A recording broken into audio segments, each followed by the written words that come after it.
Առաջին քայլերը թենիսում, առաջին մրցակցային փորձ ու ապագայի հեռանկարներ։ Շենգավիթ վարչական շրջանի Համալիր մարզադպրոցում կայացավ Շենգավիթի մարզադպրոցի թենիսի բաց առաջնությունը։ Պայքարին մասնակցեցին Հայաստանի Հանրապետության գործող թենիսի ակումբների եւ մարզադպրոցների մինչեւ 10 տարեկան տղա եւ աղջիկ թենիսիստներ։ Նախկինում նմանատիպ առաջնություն չի կազմակերպվել եւ մեր երեխաները շատ քիչ են մասնակցում առաջնությունների թենիսի։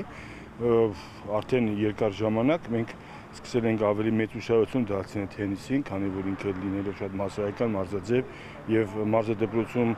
մարզիկների քանակի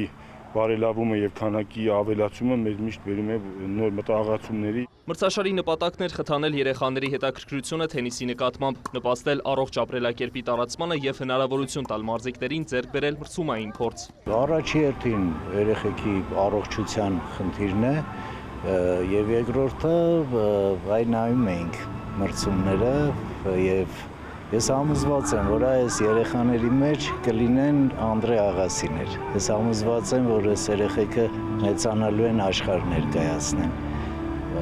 Մեր դրոշը բարձր պահել։ Տղաների մրցաշարում կոր դուրս եկավ 16 մարզիկ, 20 թենիսիստ էլ պայքարեց աղջիկների շրջանում։ Երեխաները ցուցադրեցին մեծ հետաքրքրություն ու նվիրվածություն, ապացուցելով, որ թենիսի նկատմամբ սերն ու ձգտումը ձևավորվում է հենց այս տարիքից։ Շատ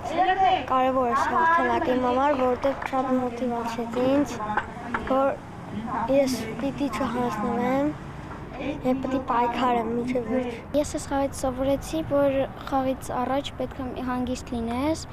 ու տրամադրված, որ մտնես քեզ հեշտ լինի խաղալը։ Այս անգամ ես շատ լավ խաղացի, հիմա լիքը ուժեղացել եմ, լավ ուժեղացել եմ։ Կարևորը որ ինձից ուժեղների հետ ես խաղամ։ Եթե պարտվեմ է, դե փորձ եմ ձեռք բերում։ Կարող են լինել տարբեր մրցակիցներ, տարբեր մասնակիցներ, տարբեր խաղերով։ Պետք է կորտ մտնելուց առաջ լինել շատ հանգիստ, բայց նաև տրամադրված խաղին։ Յուրաքանչյուր նման մրցաշար երեխաների համար նոր հնարավորություն է զարգանալու եւ կատարելագործվելու։ Կազմակերպիչները վստահեցնում են, առաջիկայում առաջնությունը կշարունակի ընդլայնվել, դառնալով ավելի մասշտաբային եւ ընդգրկելով ավելի շատ մարզիկների։